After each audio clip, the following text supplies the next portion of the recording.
Hey there, it's Olivia Savannah here from Olivia's Catastrophe, and today I'm here to give you my June reading wrap up. In the month of June I read 19 books and I'm here to tell you about the first half of them in this part 1. I'll leave content warnings in the description box down below if you need them, but without further ado, let's get right down to the books that I read in June. So the first book that I want to talk about is one that I finally read after all of the hype, and that is This Is How You Lose a Time War by Amal, El-Mohtar and also Max Gladstone. And this is a science fiction novella that took the Twitter world by storm. And we follow these two characters, Red and Blue. They are living in this world where there's a time war going on. So they're traveling through time, there's a war, and they are on opposing sides. When one of them leaves a taunting letter for the other, and from there they start leaving letters to each other and something develops. And I have to admit, this one was one of those books that I was just really in the mood for, and it fulfilled what I wanted. I wanted to lose myself in a timey-wimey kind of sci-fi-esque world where there was time travel, where there was strange things happening, where I didn't quite understand everything, and I really had to keep my brain switched on to follow and understand the book. So if you are looking for an easy read, this is not your kind of book. You're going to go into it with your brain switched on, but it is a lot of fun. I really liked how you got to see different time settings and how that wove into their story, and I loved the letters that they left to each other. I think the letters did such a good job of showing and depicting how their relationship was changing even as they weren't actually meeting each other. I fully believed the way that their characters developed and the way that their relationship developed because of how they left letters to each other and what those letters contained. And I know that the romantasy genre is kicking off, where it's a romance book set in a fantasy world. Well, think of this as the sci-fi equivalent. This is first and foremost a romance, and all of the science fiction elements are secondary, but I was still very impressed and pleased with how those science fiction elements tied in at the end. I think it did make sense for it to be a time travel story, and I think it was clever how the science fiction elements kind of wove into things. And even though it was a bit brain-breaking and a bit strange how everything turned out in the end, I do think it worked. I think it satisfied me, and I was smiling by the end of the book. I do think my only issue with this is at the beginning. So for the first half of the book, I would say it does tend to get a bit repetitive, and that's because we fall into a lulling pattern of they have an encounter, one of them leaves a letter, the other person picks it up and reads it.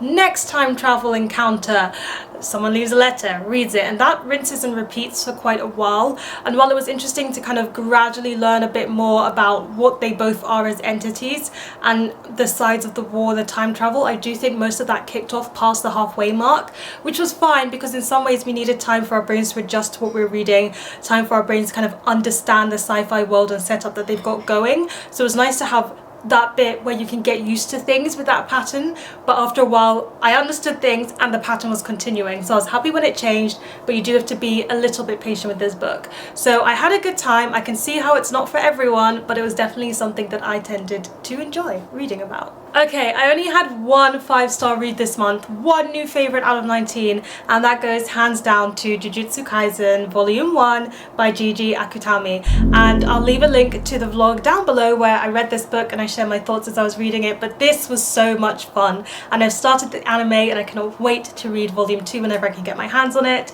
So this is a manga book where it follows Qiouyi, our main character, and he is part of the occult school club, and he really likes it even though the sports clubs are trying to get them on his team. He's all about the occult world, and when his occult club kind of discover this mysterious artifact that's actually more dangerous than they think, they kind of don't know about the monsters that they're about to unleash, and from there the story goes wild. So if you're someone who likes those kind of mangas where there are demons involved but there's a bit of humor as well, and in some senses a bit of a group dynamic, a found family to it, you're gonna like this series. So I for one personally just immediately liked the art style. I immediately liked that even though we're dealing with some like dark themes of like demonic possession and demons, it also has a lot of light-hearted humor to it. But what sold me most of all were the characters that we were introduced to. Qiouyi is just like so lovely and also kind of hilarious in some ways by what drives him, but then you get to meet the rest of the gang who you're going to get to know throughout the series, his friends that he forms, and I just enjoyed all of them. I think they're all quite unique. I love that the female character that we're seeing here seems like good female representation. I feel like I've read a lot of not so great female representation in manga, so it's kind of nice to see her be there, not be a love interest to anyone, and to kind of be kind of snarky, and I love her to bits. And so the gang got me, the concept got me. You very much got a quest scenario where they've laid out of things that they need to discover and do, and you can see where it's going to go, but of course there'll probably be twists and turns along the way, and it ended on a massive cliffhanger, which makes me want volume 2 right now. I'm so sad that I don't own it, but I just loved how it immediately gripped me. It explained the world, it explained everything without it feeling info dumpy in the slightest. It made me laugh, it made me smile. I often struggle with action scenes in manga. I do think they're very hard to draw well, but this one did it very well, and I actually could follow what was happening in the action scenes and enjoyed turning those pages. So I blitzed through this, and it was a very good time. I read Will by Will Smith. This is Will Smith's memoir, and I wouldn't say like I'm a huge fan of Will Smith, but I did watch The Fresh Prince of Bel-Air growing up, and I was there for his like Will Smith era where he started with, what was it, like The Pursuit of Happiness, and his career just took off throughout then, and I've watched so many of those films that were really big Will Smith names, so I was very interested to read his memoir. And there was a lot about him that I didn't know that I really learned from this memoir. I did not, because it was kind of a bit before my time, I did not know about his whole music career, even though that was such a big part of his journey. So it was very interesting for me to learn about that, and it was really insightful into like how he became such a big film star, how he became so famous, and his work ethic is really unparalleled. That was what I came here to read about, and I did it. I got that. That was what I wanted to read about. But at the same time, I feel like I appreciate Will Smith less after having read this memoir, and it's really strange because I do think he was really unflinchingly honest in this book. He talks about some of the things that he's said and done that are not great, and he can look at those moments and reflect and be like, I was at my worst at this point. And I appreciate when you can be that candid and be that honest and notice the times where you've let maybe your partners down or your children down, or where your work ethic has gotten ahead of you.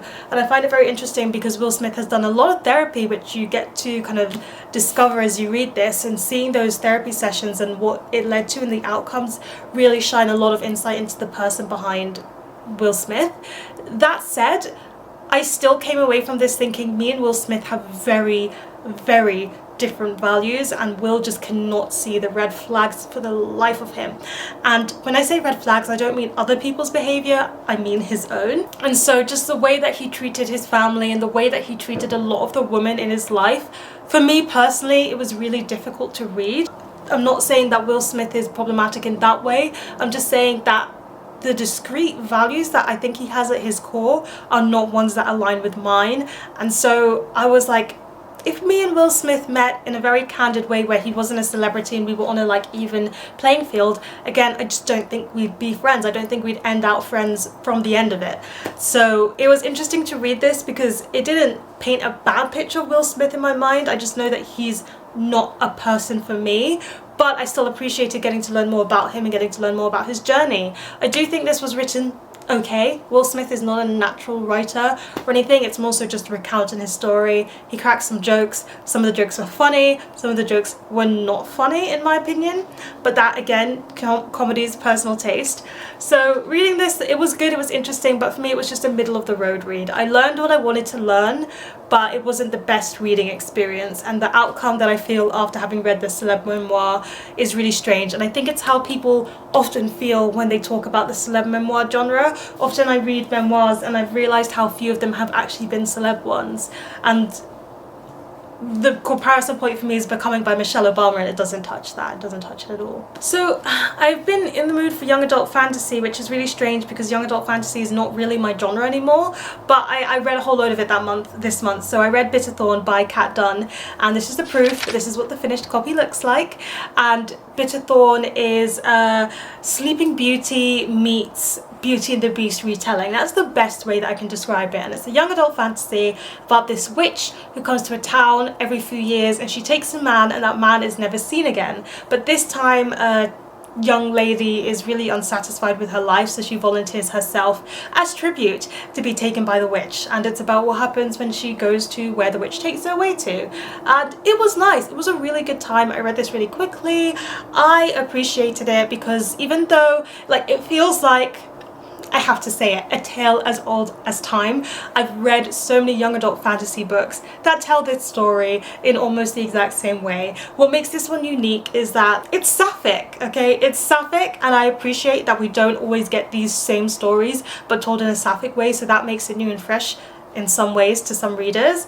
And I also really liked the development of their romance. I do think often with Beauty and the Beast retellings, the romance can be the hardest selling point for me, but I think the combination of Sleeping Beauty and Beauty and the Beast it blended so well. I appreciated the fact that it retold two fairy tales and blended them to make them one unanimous fairy tale and did it smoothly. It was beautifully woven, as Sleeping Beauty might say so herself. So I quite liked seeing how it blended those two fairy tales and how that inspired something fresh and new to the story as well. So those are my two favourite elements to it, the romance and how it was retold, and the fact that it was sapphic and good. I don't really have that much more to say to it. I didn't get as strong of a gothic feel as the synopsis made it sound like it would be, but it was nice. It was a good way to pass the time, and if you are a fan of young adult fantasy, I do think this is a good one to read and you'll probably enjoy even more than I did. Ooh, a book that pleasantly took me by surprise is Such a Fun Age by Kiley Reid. This is the proof copy,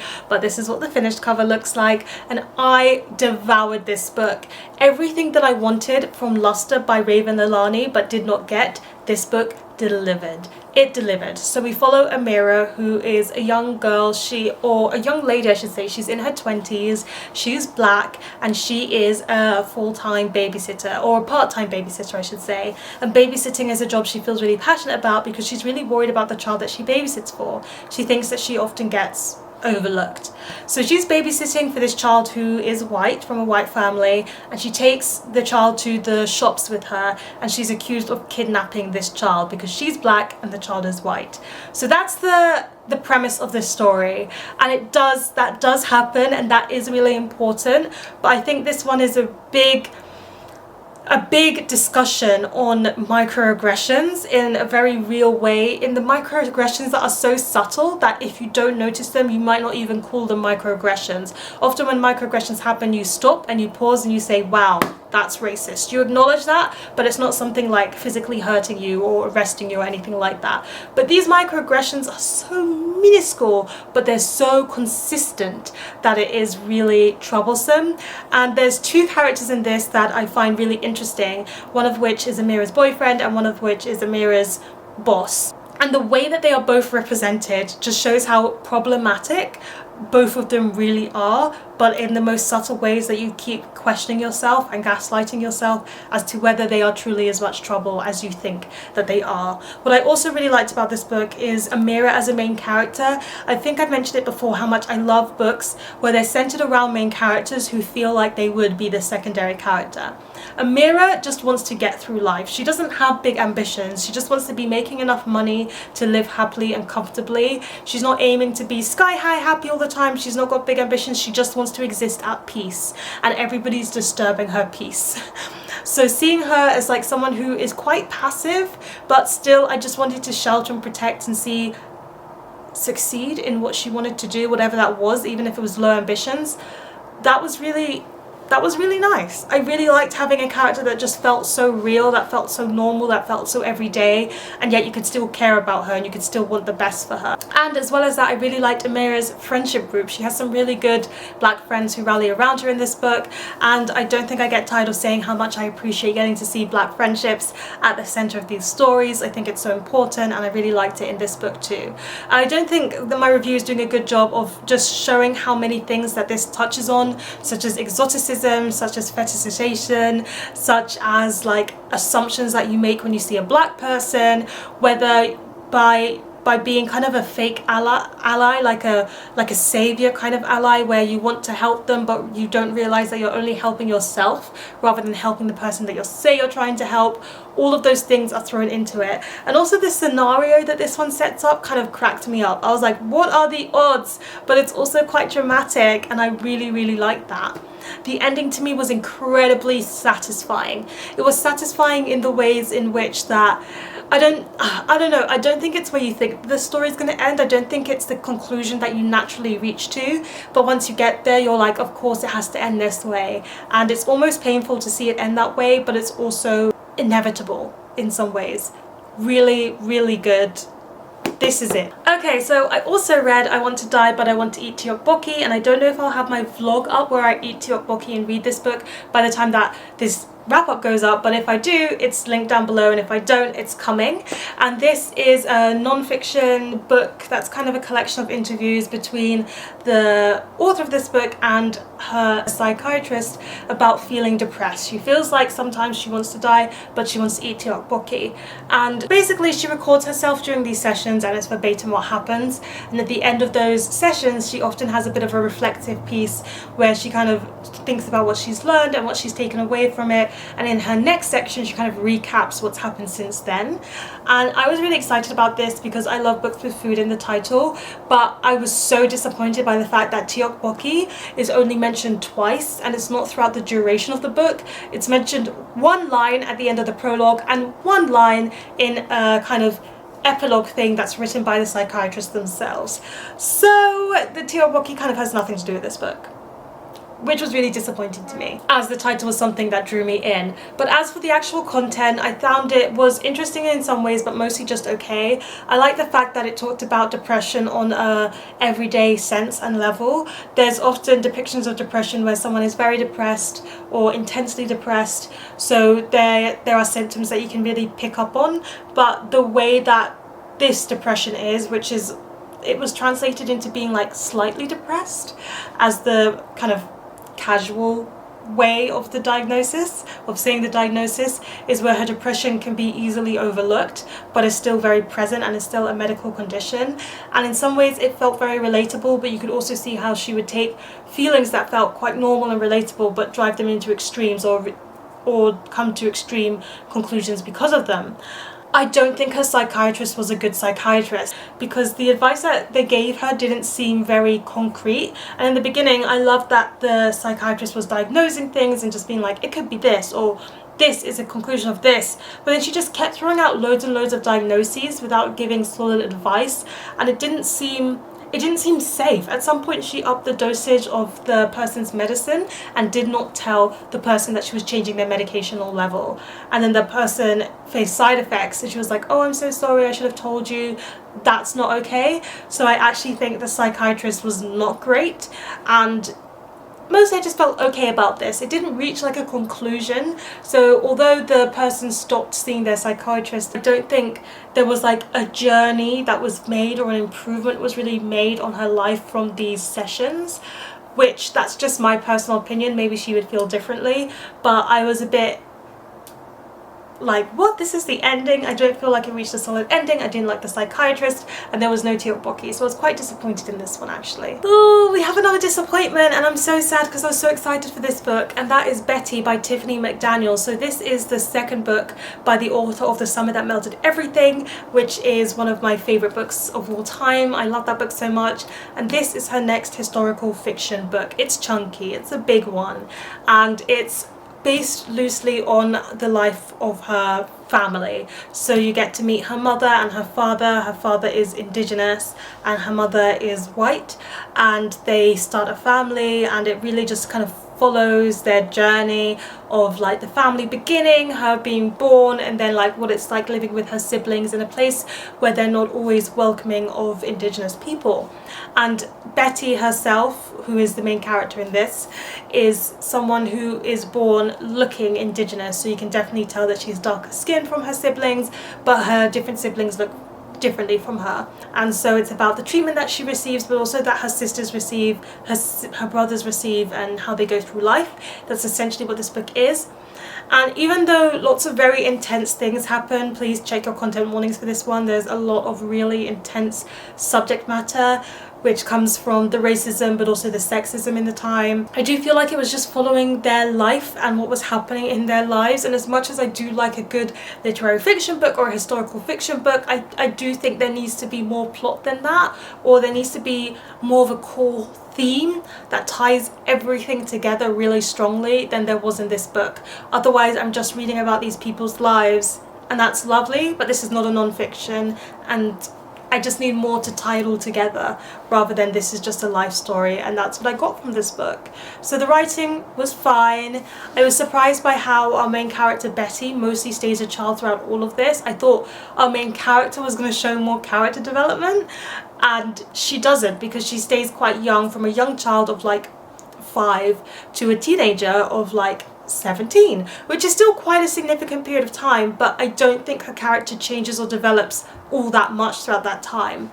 And as she is the main character, this is who this book is named after, I wanted her to do more growing. Rather, characters around her tend to do a lot of growing, and they tend to have their ups and downs more than she does. She feels the impact and she contributes to everyone's story, but I feel like she got a bit lost in everyone else's story rather than it being her story. I will say this says some really good things about sexism and racism towards Indigenous peoples, but I need a bit more from my stories for me to really enjoy them. For Kara's Not a Genre book club, we read King of the Dragonflies by Kacen Callender. This is a middle grade by the author of Felix Ever After, and this one focuses on a boy who is black and he's also gay.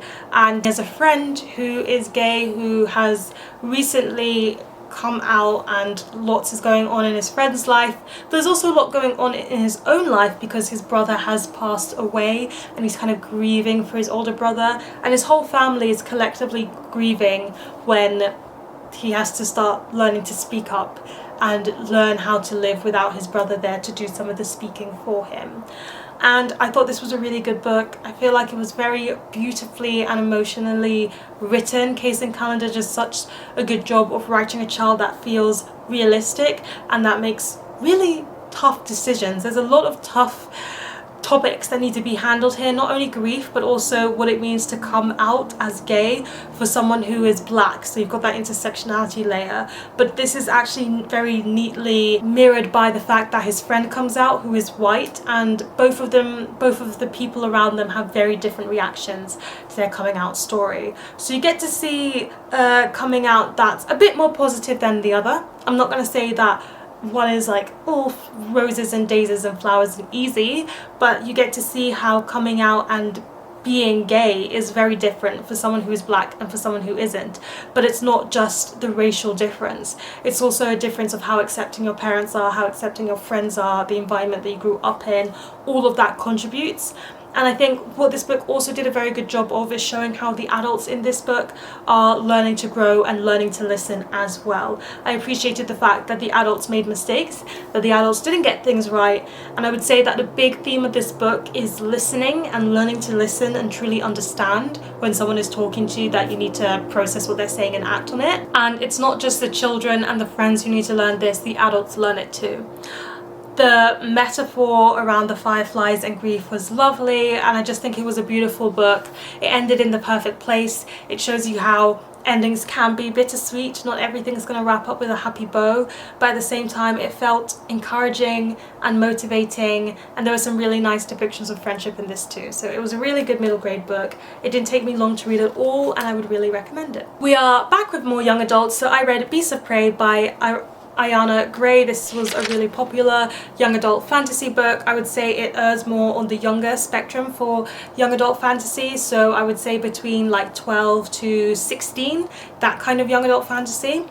And we're following these two characters, Ekon and Kofi. So Kofi is an indentured servant working at this magical zoo which deals with magical beasts, and one night a power erupts out of her that she didn't even know that she had, and then Ekon is training to be put into one of these like military systems that they have in this magical world, and he's very excited for it. It's what he's dreamed of his whole life. But then one night he makes a wrong decision and everything that he's dreamed of is threatened, and the two of them end up needing to pair up to find this magical beast that is in the jungle.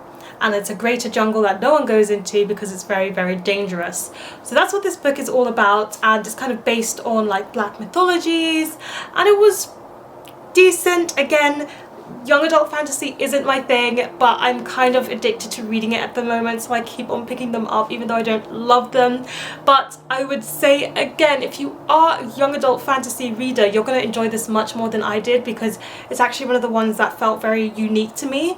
I also think it was personally not a good connection because I'm not that much of an animal lover. I don't have any pets. I'm not gonna like rave every time I see a dog on the street, not that everybody does, but I'm not that kind of pet person. And I think if you do love animals more than I do, you're going to really enjoy seeing kind of the magical animals and the relationships they form to magical animals in this book. The setting was good, the relationships and the friendship that forms between these characters was really good, and I will say the plot had good twists and turns.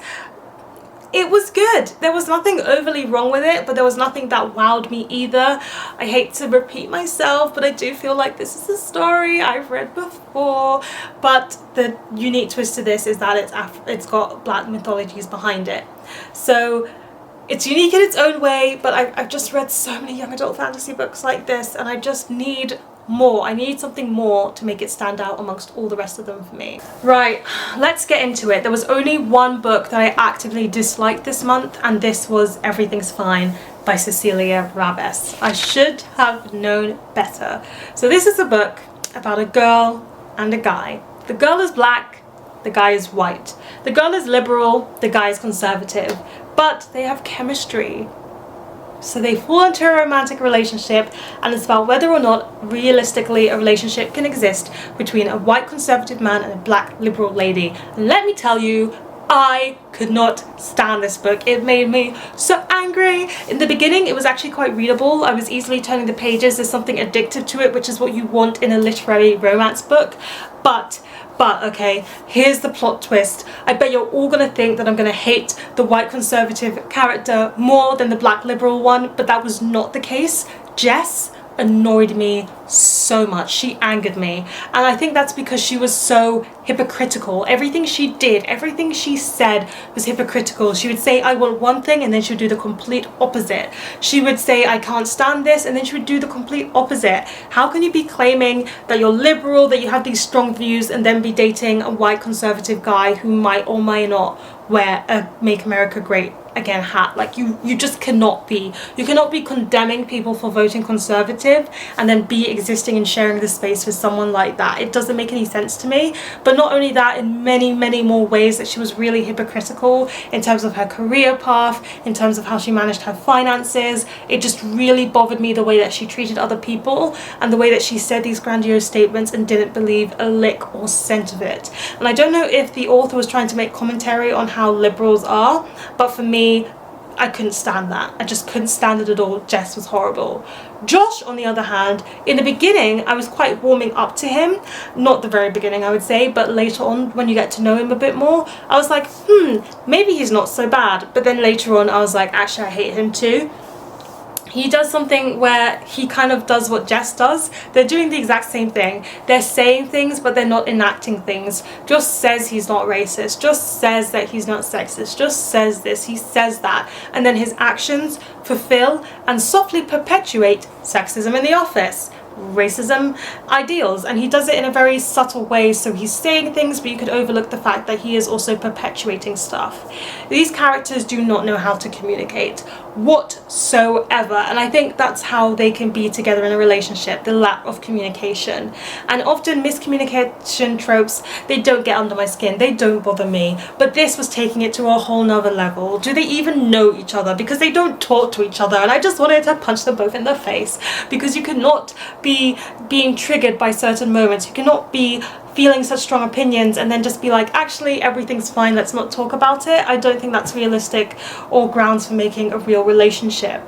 And this book, like, it just needed to say less. because I can't stand when you've got a book that's based on the premise of there's a liberal dating a conservative, can this relationship works? And by the end of the book we still don't know if a relationship like that can or can't work. We still don't know whether those opinions or political ideals matter, because the author doesn't actually say anything. The author doesn't actually reach a conclusion. The author doesn't actually give a satisfactory ending. The ending was so nothing. The ending was so nothing. It was just a continuation of everything that we've had before, and their arguments and their conversations got repetitive, and it was a loop again and again and again. It bothered me. The reason why I finished this book is because I was buddy reading it with someone at work, but otherwise I think I would have DNF'd it halfway through because it just was ridiculous. I couldn't stand the characters, I couldn't stand what they were standing for. I think the ending didn't reach any kind of conclusion. What was even the point of me reading this book other than to feel angry? Next. So the last book I'm going to talk about in this part of the wrap up, please stay tuned for part 2, is In the Watchful City by Qiouyi Lu, and this is a science fiction novella. You can see that I was in the mood for sci-fi novellas, where we live in this world where the gleaming exists, and Amina is a creature that lives within the gleaming and is created to make people abide by its rules and to kind of police the state. And one day Amina comes across this vessel. She's called Vessel, and Vessel has this collection of mysterious artifacts, and these artifacts have stories behind them, and when Amina hears these stories, it kind of changes their perception on everything that they've learned within the gleaming. So Amina is a non-binary entity, which I really liked seeing how queerness was depicted in this world. I loved how it was just so accepted, and in some of these stories you'll meet other like trans or non-binary characters and everything is accepted, that's normalized, and I love seeing that in sci-fi futuristic worlds.